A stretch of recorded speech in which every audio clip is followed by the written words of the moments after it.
सांपों की बात होते ही हमारे शरीर में सिहरन सी दौड़ जाती है। अपने घर में या आसपास किसी सांप को देखकर लोगों की चीख निकल जाती है। सांप के पैर नहीं होते, फिर भी वो बहुत तेजी से रेंगता है। सच तो ये है कि दूसरे जानवरों की तरह सांपों का संरक्षण करना भी जरूरी हो गया है। इसी बात को ध्यान में रखते हुए अब सांपों में चिप लगाने का काम शुरू किया गया है। हेलो दोस्तों, मैं हूं इरफान ह्यूमन और आप देख रहे हैं रिसर्च न्यूज चैनल। दुनिया में सांपों की 2500 से 3000 स्पीसीज पाई जाती हैं, जिनमें से भारत में जहरीले सांपों की 69 स्पीसीज हैं, जिनमें से 29 समुद्री सांप हैं और 40 जमीन पर रहने वाले सांप।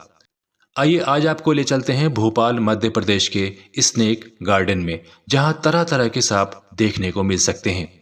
इस स्नेक गार्डन में कई ऐसे दुर्लभ सांपों को रखा गया है जिसे देखकर लोग सांपों के बारे में महत्वपूर्ण जानकारी ले सकते हैं। यहाँ पर सांपों के बारे में एक एग्जीबिशन भी लगाई गई है। सबसे पहले बात करते हैं जिंदा सांपों में इंडियन कोबरा की, जिसे नाग भी कहते हैं। ये एक जहरीला सांप है और भारत में सबसे ज्यादा लोग इसके काटने से मरते हैं, क्योंकि ये सभी जगह बहुतायत में पाया जाता है। कॉमन रैट स्नेक सांपों की रेयर स्पीसीज में से एक है। यह सांप बहुत कम देखने को मिलता है। इस सांप की आंखें बिल्ली की तरह उभार लिए हुए होती हैं और ये अपने अंदर बहुत ही हल्का जहर रखता है। इसके काटने पर इंसान की मौत नहीं होती। इसकी खासियत ये होती है कि ये इंसान को देखते ही भागने लगता है। दबोया सांप यानी रसेल एक जहरीला सांप है। रसेल सांप के काटने पर रक्त नलिकाएं अंदर से जगह जगह फट जाती हैं, जिससे ब्लीडिंग शुरू हो जाती है और व्यक्ति 1 घंटे के अंदर मर जाता है। बिना जहर वाला इंडियन रॉक पाइथन का रंग पैटर्न सफेद या पीले रंग का होता है, जिसमें धब्बेदार पैटर्न से लेकर गहरे भूरे रंग के होते हैं। यह इलाके और आवाज के साथ अपना रंग बदलता रहता है। यह सांप बिना सहारे के काफी हद तक खड़ा भी हो सकता है।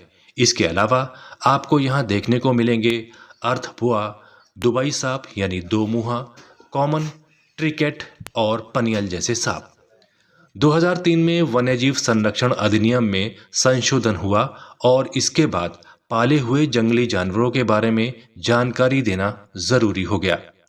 इसके 8 साल बाद यानी साल 2011 में दिल्ली सरकार ने माफी योजना का ऐलान किया, जिसके तहत सपेरों को अपने पास मौजूद सांपों की जानकारी देनी जरूरी थी। जिन सपेरों ने अपने सांपों की जानकारी दी, उन्हें सांप पालने का लाइसेंस दिया गया और सांपों में माइक्रोचिप लगाई गई। यह चिप इसलिए लगाई गई ताकि ये पता चल सके कि सांप किस जगह पर हैं और उनका मालिक उनकी पूरी देखभाल कर रहा है या नहीं। अगर किसी के सांप काट ले तो ये पता लगाना कि वो जहरीला था या नहीं बहुत आसान है। बिना जहर वाले सांप के काटने पर कई छोटे गड्ढे सेमी सर्कल में बने पाए जाते हैं, जबकि जहरीले सांपों में काटने वाली जगह पर केवल 2 गहरे गड्ढे पाए जाते हैं।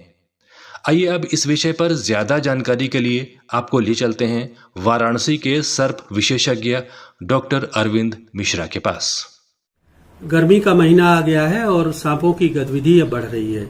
क्योंकि गर्मी में अधिकांश सांपों का ब्रीडिंग काल होता है, प्रजनन करते हैं, तो इस कारण वह प्रायः आदमी और उनका आमना सामना होता रहता है।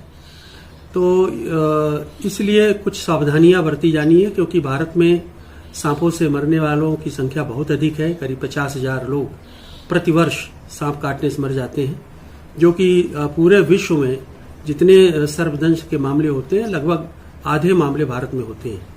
लेकिन अच्छी बात यह है कि जो भारत में प्रजातियां पाई जाती हैं सांपों की, उसमें 300 प्रजातियों में ज्यादातर 90% जो प्रजातियां हैं सांपों की, वो विषैली नहीं होती, उसमें विष नहीं होता।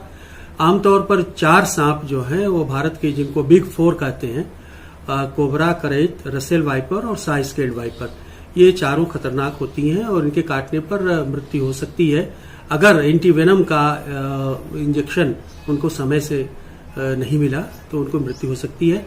कोबरा और करैत का जो विष होता है वो न्यूरोटॉक्सिक होता है, यानी स्नायु तंत्र पर प्रभाव डालता है और उससे स्नायु तंत्र काम करना बंद कर देता है और इससे मृत्यु हो जाती है। लेकिन जो रसेल वाइपर और साइस्केल्ड वाइपर है उनका विष हीमोटॉक्सिक होता है जो रक्त का थक्का बनाता है, इससे मृत्यु हो जाती है लोगों की।